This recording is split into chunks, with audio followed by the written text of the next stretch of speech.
Civil services का जो exam है वो कंसेप्चुअल होता है। उसमें आपकी जो अप्रोच होनी चाहिए वो विषय के बहुत ही बेहतर तरीके से उधेड़-बुन से जुड़ी होनी चाहिए।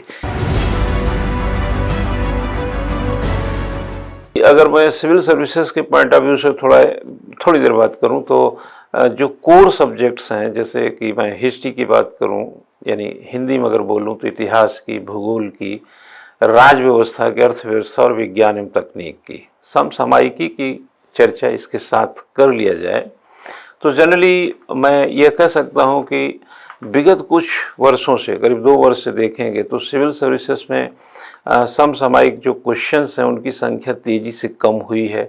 एक साल तो बिल्कुल नहीं था, एक साल अभी देखेंगे तो 4-5 सवाल थे।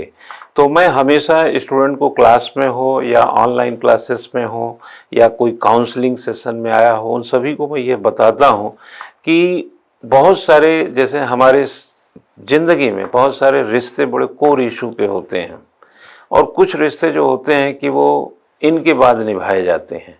वैसे ही हमारे पढ़ने लिखने में भी कुछ कोर सब्जेक्ट्स हैं जिसका मैं नाम लिया कि जैसे इतिहास है, भूगोल है, राज व्यवस्था, अर्थव्यवस्था, विज्ञान एवं तकनीक। ये कोर सब्जेक्ट की पहचान और बेहतरी के साथ होनी चाहिए ताकि इनके आए हुए ट्रेडिशनल क्वेश्चंस में आपकी कोई ऐसी कोई गलती ना हो कि जिससे कि आप मेरिट से बाहर होते हो।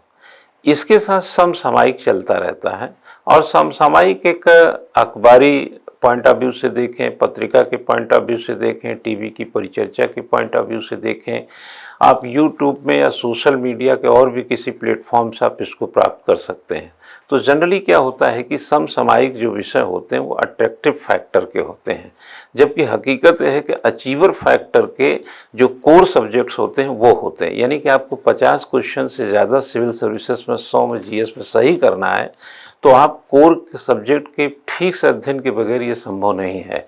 इसलिए आप अट्रैक्टिव फैक्टर से होकर गुजरना पड़ता है। जैसे अभी उदाहरण देता हूँ कि श्रीलंका के प्रधानमंत्री ने इस्तीफा दे दिया। श्रीलंका के प्रधानमंत्री के यहाँ आग भी लगा दी उसके निजी घर में, और भी एक संसद ने अपने को गोली मार ली वहाँ की, कुछ मंत्रियों ने भी इस्तीफा दिया।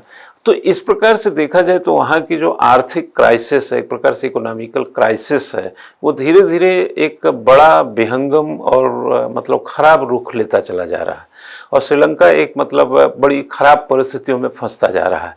तो ये अट्रैक्ट तो करता है।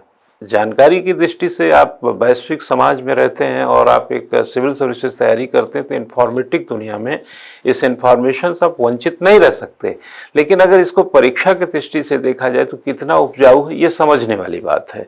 तो कोर सब्जेक्ट अगर आपका बहुत अच्छा है लेकिन ये अट्रैक्टिव चीज़ों में अगर आप सिर्फ उलझ गए, जैसे कि 9 मई को विजय दिवस था रूस का, एक तरफ रूस यूक्रेन के बीच युद्ध हो रहा है, मॉस्को में विजय दिवस के दिन रशिया जो है अपनी ताकत को, अपने हथियारों को, अपनी सेना का जो वहाँ पर प्रदर्शन था उससे नाटो के देश या और भी जो दुनिया के देश हैं वो कहीं ना कहीं ये समझ गए कि रशिया एक बहुत ही ताकत वाला देश है।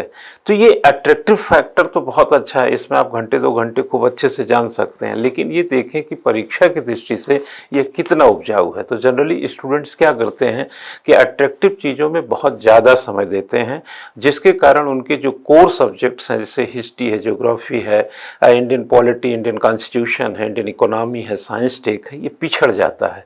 तो मैं ऐसा समझता हूँ और ऐसा है भी, मेरे समझने मात्र से ये बात नहीं बनने वाली, ये परीक्षा की मांग के अनुपात में मैं बोल रहा हूँ कि अगर आप कोर सब्जेक्ट को अवॉइड करके अट्रैक्टिव फैक्टर में रहेंगे तो अट्रैक्टिव जो है, हम लोग जैसे हर्जबर्ग की थ्योरी में जाएं तो इसको हम टेम्परेरी फैक्टर मानते हैं, यानी अस्थायी फैक्टर जो होता है ये, और लेकिन ये रिझाता बहुत है, ये चमत्कारिक लगता है, ये थोड़ा सा अट्रैक्टिव यानी आकर्षण इसमें बहुत ज़्यादा है।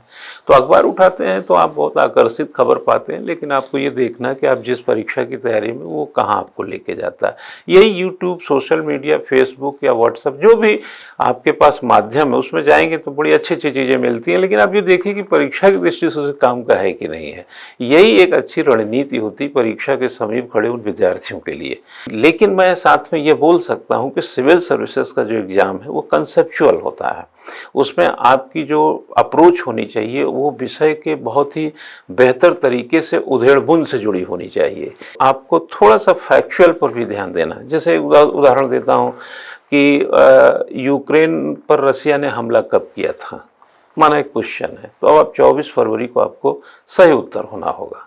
जैसे कहा जाए कि रसिया विजय दिवस कब मनाता है, तो लेकिन इस तरीके के क्वेश्चन सिविल सर्विसेज में नहीं मिलेंगे, बल्कि सिविल सर्विसेज में ऐसे क्वेश्चन को एक कंसेप्चुअल एस्पेक्ट में, चाहे वो द्वितीय विश्व युद्ध से जोड़ दे, उसके बाद से जोड़ दे, उसके बाद की रणनीति से जोड़ दे, कोई ना कोई वजह ला करके आपसे सवाल करेगा। तो फैक्चुअल पर भी फोकस करिए, और ऐसा नहीं है कि केवल कंसेप्चुअल पूछता, बीच बीच में कुछ सिविल सर्विसेज में भी फैक्चुअल होते हैं। कंसेप्चुअल पे भी नज़र डालिए और फैक्चुअल पे भी नज़र डालिए। उत्तर प्रदेश के लिए उत्तर प्रदेश स्टेट को भी थोड़ा अध्ययन करें तो बेहतर रहेगा।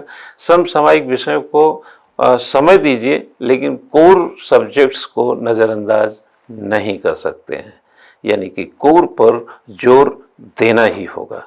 आपको थोड़ा सा अपना एक पंक्चुअल, जैसे कहते हैं ना कि एक कंसेप्चुअल, पंक्चुअल और डिटर्मिनेशन, डेडिकेशन अप्रोच जो प्रीलिम्स की बनती है उसमें पढ़ें। जनरली लोगों की एक आदत है कि हमको आता है इसलिए कंपटीशन में हम बेहतर हैं, बल्कि मेरा कहना है कि आपको बताना अच्छा आता है इसलिए आप कंपटीशन में बेहतर होंगे। Thank you.